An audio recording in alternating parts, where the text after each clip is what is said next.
Вакцинация туралы 3 қате түсінік. Миф. Иммунитеттің табиғи қалыптасуы оның вакцинация арқылы алғаннан көрі қауіпсіз. Шындық. Ауырған әрбір адамның ағзасында COVID-19 антиденелері түрлі уақытқа қалыптасады.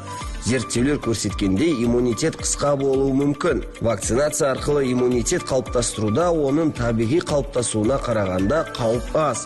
Өйткені COVID-19 жұқтырған жағдайда белгілердің қаншалықты ауыр болатынын болжау мүмкін емес. Миф. Вакцина бедеулікке ықпал етеді. Шындық. Екпелер репродуктивті функциялардың бұзылуын тудырмайды. Керісінше, коронавирус инфекциясымен ауырғандарда бедеулік немесе жүктілік кезінде асқыну қаупі болуы мүмкін. Миф. 60 жастан асқан қарт адамдарға COVID-19-ға қарсы вакцина салуға болмайды.